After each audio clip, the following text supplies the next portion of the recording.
सीमा हैदर पाकिस्तान से आई और अचानक देश में सुर्खियां बन गई। ये एक प्रेम कहानी थी जिसे एक अलग एंगल से देखा गया, लेकिन अब सवाल पर सवाल खड़े हो गए। अगर सीमा हैदर भारत आई है तो पाकिस्तान में हिंदू मंदिर पर हमला क्यों हुआ? कौन लोग थे जिन्होंने सीमा हैदर का नाम लेकर हिंदू मंदिर पर हमला किया? आतंकियों के मामले की जांच करने वाली एजेंसी अब सीमा हैदर से क्यों पूछताछ कर रही है? खुद को कम पढ़ी लिखी बताने वाली सीमा हैदर अंग्रेजी से लेकर कंप्यूटर गेमिंग तक में कैसे एक्सपर्ट हो गई? बचपन से पाकिस्तान में रहने वाली सीमा हैदर की भाषा हिंदुस्तानी कैसे है? उर्दू से ज्यादा उसे हिंदी की समझ कैसे हो गई? 3 देशों को पार कर कैसे कम पढ़ी लिखी महिला 4 बच्चों को लेकर भारत पहुंच गई? और सबसे बड़ा सवाल कि क्या सीमा हैदर आईएसआई की जासूस हो सकती है? नमस्कार, मैं हूं शरद पुरोहित और आप देखना शुरू कर चुके हैं इन्वेस्टिगेशन।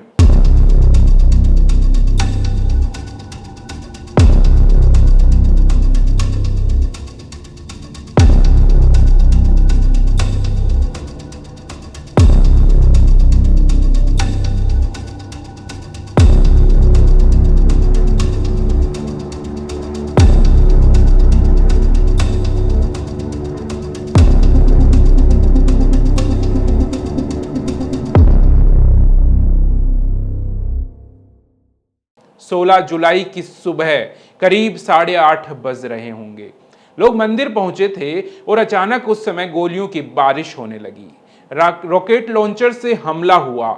यह सब कुछ पाकिस्तान में सिंध प्रांत के काश्मीर इलाके में हुआ था, जहां डकैतों के एक गिरोह ने हिंदू समुदाय की ओर से बनाए गए छोटे छोटे मंदिरों और हिंदू समुदाय के आसपास के घरों पर हमला किया। सुबह का समय था तो लोग घरों से बाहर निकले ही थे। कुछ लोग काम पर जाने की तैयारी कर रहे थे, कुछ लोग मंदिर जा रहे थे और अचानक वहां डकैतों का एक गिरोह पहुंच गया। 7-8 लोग थे, हाथों में AK-47 जैसे हथियार थे और जैसे ही फायरिंग शुरू हुई वहां भगदड़ मच गई। लोग इधर से उधर भागने लगे।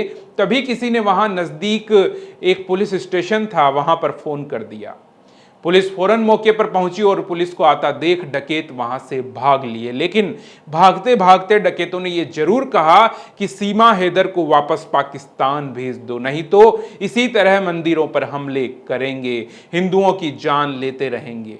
इससे पहले डकैतों ने ऐसा करने की धमकी भी दी थी और जब हमला कर दिया तो पाकिस्तान में रह रहे अल्पसंख्यक हिंदू अब डरे हुए हैं। दूसरी ओर इस हमले की घटना के अगले दिन ही यानी कि 16 जुलाई को पाकिस्तान से आई सीमा हैदर को यूपी की ATS ने पूछताछ के लिए हिरासत में ले लिया। ATS यानी कि एंटी टेररिज्म स्क्वाड, जिसका मतलब है आतंकवाद निरोधक दस्ता, जो कि देश में आतंकी गतिविधियों को रोकने के लिए बनी एक एजेंसी है। पुलिस की जगह अब अगर आतंकवाद रोकने वाली एजेंसी ने सीमा हैदर को हिरासत में लिया है, वो भी पाकिस्तान में हिंदुओं पर हमले के अगले ही दिन, तो साफ है कि ATS को कोई जानकारी हाथ जरूर लगी होगी जो सीमा हैदर की मुश्किलें बढ़ा सकता है। सीमा हैदर को पाकिस्तानी जासूस क्यों कहा जा रहा है, उसे जानने से पहले एक बार सीमा हैदर की कहानी आपको सुनाता हूं, जिससे आपको सारी बातें क्लियर हो सके। देश की राजधानी से सटे नोएडा से महज 50 किलोमीटर की दूरी पर यमुना एक्सप्रेसवे के पास रबुपुरा कुछ दिनों पहले तक एक सामान्य कस्बा ही था। बिल्कुल पुराने देहाती कस्बे जैसा, लेकिन पिछले करीब 1 हफ्ते से यहां पर काफी कुछ बदल गया। मीडिया का जमावड़ा तो ऐसा हो गया कि गांव की हालत पीपली लाइव फिल्म जैसी हो गई। वजह तो आपको पता ही है, इस गांव में पाकिस्तानी बहू जो आई थी, वो भी इल्लीगल तरीके से, केवल 5वीं तक पढ़ी हुई सीमा हैदर आश्चर्यजनक तरीके से कराची, नेपाल और दिल्ली होते हुए यूपी में सचिन के गांव पहुंच गई। वो भी 4 बच्चों को अपने साथ लेकर के। नेपाल तक आना तो ठीक था, लेकिन उसके आगे भारत में आना उसका इल्लीगल था, तो बवाल तो होना ही था। इस अजीब कहानी की शुरुआत सितंबर 2020 से हुई थी, मोबाइल पर ऑनलाइन खेले जाने वाले गेम PUBG के जरिए। रबुपुरा कस्बे के मीणा ठाकुरान मोहल्ले का रहने वाला 24 साल का सचिन मीणा केवल 8वीं तक पढ़ा था। कोविड से पहले वह कस्बे में ही एक परचून की दुकान पर काम करता था। कोविड काल में दुकानें बंद हो गई तो उसका काम भी चला गया। खाली बैठा सचिन मोबाइल पर PUBG गेम खेलता था। सितंबर 2020 में गेम खेलने के दौरान कराची की रहने वाली सीमा हैदर से उसकी बात होने लगी।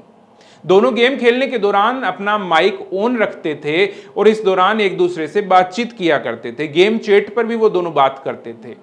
रोजाना 3-4 घंटे वे गेम खेलते और एक दूसरे से बात करते। कराची की रहने वाली सीमा हैदर शादीशुदा थी और उसके 4 बच्चे थे। ये सब जानते हुए भी सचिन और सीमा एक दूसरे के नजदीक आते चले गए। सीमा दक्षिणी पाकिस्तान के खेरपुर में रिंद हजानो गांव की रहने वाली है। 3 बहनों में वह दूसरे नंबर की है। उसका एक बड़ा भाई भी है। कहा जा रहा है कि वह सेना से जुड़ा है।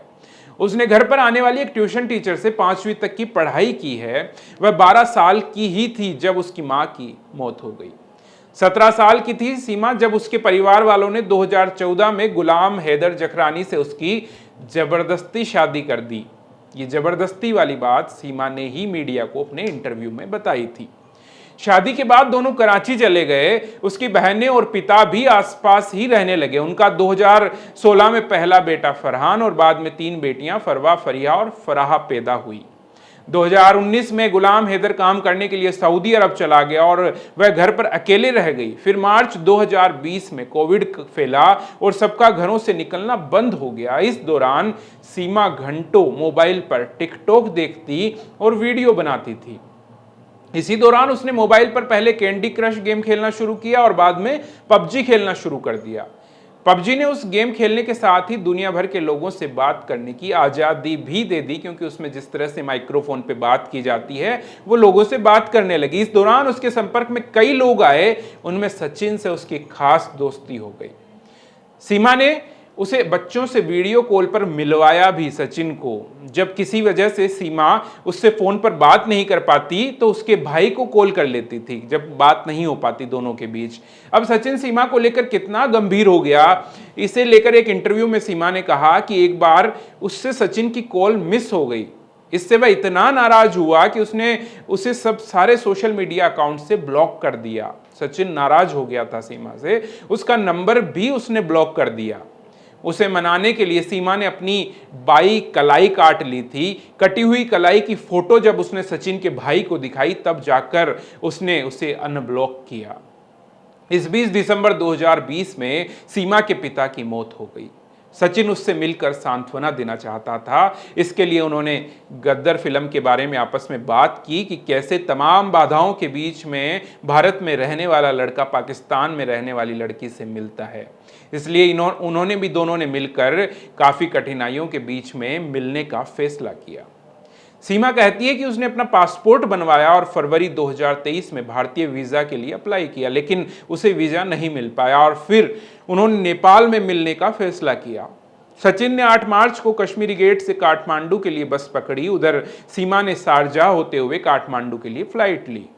10 मार्च को दोनों काठमांडू पहुंच गए। सबसे पहले दोनों ने गदर फिल्म देखी और अगले ही दिन पशुपतिनाथ मंदिर में शादी कर ली। 1 हफ्ते तक वे काठमांडू में पति पत्नी की तरह रहे। सीमा ने माथे पर सिंदूर लगाकर भारतीय पहनावे में फोटो खिंचवाए और इंस्टाग्राम पर वीडियो अपलोड भी किए। इसके बाद दोनों ने तय किया कि वे साथ ही रहेंगे और सीमा एक बार तो पाकिस्तान लौट गई और कराची लौटने पर सीमा ने सबसे पहले एक ट्रेवल एजेंट से अपना घर बिकवाने के लिए बात की। यह घर सीमा के नाम पर खरीदा हुआ था। करीब 12 लाख पाकिस्तानी रुपए में उसका घर बिक गया। इसके बाद उसने अपने बच्चों के लिए यूएई के रास्ते काठमांडू के लिए टिकट खरीदे, खुद के और अपने बच्चों के लिए, और 10 मई को फ्लाइट पकड़ ली। काठमांडू पहुंचकर उसने पोखरा के लिए वैन ली और वहां से 15,000 रुपए में दिल्ली के लिए एक प्राइवेट बस में अपने और बच्चों के 4 टिकट बुक किए। उसे डर था कि कहीं वह पकड़ी ना जाए। खास तौर पर उसे अपने बच्चों के छिन जाने का डर था। बस में कंडक्टर ने उससे आईडी मांगी जो उसके पास नहीं थी। हालांकि उसने इसके लिए पहले से तैयारी कर रखी थी। सीमा दावा करती है कि उसने कंडक्टर को अपना नाम सीमा और पति का नाम सचिन मीणा बताया। उसने खुद को रबुपुरा का रहने वाला बताया और अपने बच्चों के नाम राज, प्रियंका, परी और मुन्नी बताए। अपने पति के ठाकुर और खुद को ठकुराइन होने की बात बताने पर कंडक्टर ने कुछ नहीं पूछा और वह दिल्ली पहुंच गए। कश्मीरी गेट से जेवर के लिए बस ली और रबुपुरा में फलेदा कट पर उतर गए, जहां सचिन उनका इंतजार कर रहा था। सीमा के वहां पहुंचने से पहले ही उसने सारी तैयारी कर ली थी प्रॉपर तरीके से। उसने अपने घर से करीब 1 किलोमीटर दूर किराए पर अप्रैल में ही कमरा ले लिया था। मकान मालिक को उसकी उम्र देखकर कुंवारा होने के चलते किराए पर कमरा देने पर आपत्ति थी। हालांकि उसने उन्हें भरोसा दिलाया कि वह शादीशुदा है। उसने सीमा को बुलंदशहर से बताया और बच्चों को खुद का अपना बताया। इसके बाद वे करीब 1.5 महीने तक साथ रहे। दिन में सचिन परचून की दुकान पर काम करता था, शाम को पैतृक घर पर रहता और रात को सीमा के पास चला आता। एक ही दिन में 3 जगह पर वो अपनी जिम्मेदारी को निभा रहा था। इस दौरान सीमा पड़ोस में रहने वाली महिलाओं से परिचय करने लगी और धीरे धीरे परिचय बढ़ गया। किसी को उस पर शक नहीं हुआ, लेकिन फिर उसे बच्चों की पढ़ाई की चिंता होने लगी। लिहाजा पहचान पत्र बनवाने के लिए 29 जून को बुलंदशहर में एक वकील से मुलाकात हुई। सचिन ने वकील से कहा कि वह मुस्लिम महिला से शादी करना चाहता है। इस पर वकील ने कहा कि स्पेशल मैरिज एक्ट के तहत इसमें कोई दिक्कत नहीं है। लेकिन जब उसने सीमा के दस्तावेज देखे तो वह उनमें पाकिस्तान का पासपोर्ट देखकर दंग रह गया। उसने पुलिस को सूचना दे दी, क्योंकि वो वकील खुद भी डर गया था कि पाकिस्तानी महिला यहाँ पर रह रही है और सचिन उससे शादी करने वाला है। अगले दिन रबुपुरा की आम्बेडकर नगर कॉलोनी में जब पुलिस उन्हें पकड़ने पहुंची, उससे पहले ही वो दोनों बच्चों को साथ लेकर वो दोनों वहां से निकल गए। पलवल के रास्ते में पुलिस ने उन्हें वल्लभगढ़ में पकड़ लिया। 2 दिनों तक पूछताछ के बाद सीमा, सचिन और उसके पिता नेत्रपाल को पुलिस ने पासपोर्ट और विदेशी अधिनियम के तहत गिरफ्तार कर लिया।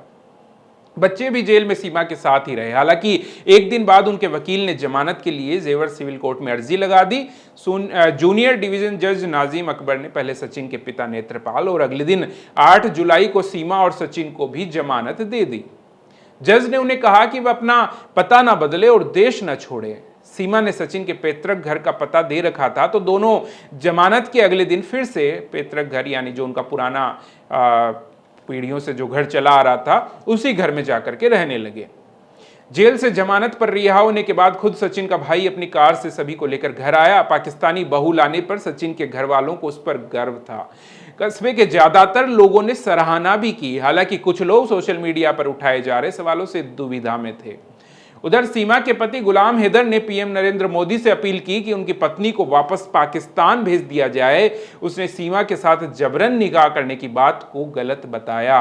उसने कहा कि जो जबरदस्ती की बात सीमा कह रही है कि जबरदस्ती उसकी शादी हुई थी, वो गलत है।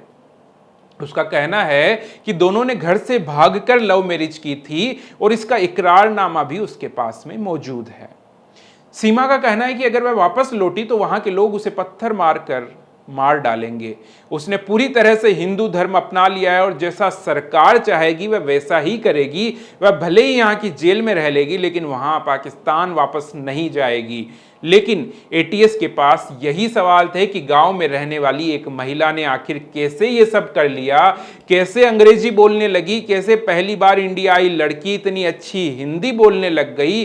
पहले सीमा ने बताया कि उसका भाई सेना की तैयारी कर रहा है, लेकिन अब एटीएस को एक जानकारी मिली है कि उसका भाई पाकिस्तान सेना से जुड़ा हुआ है।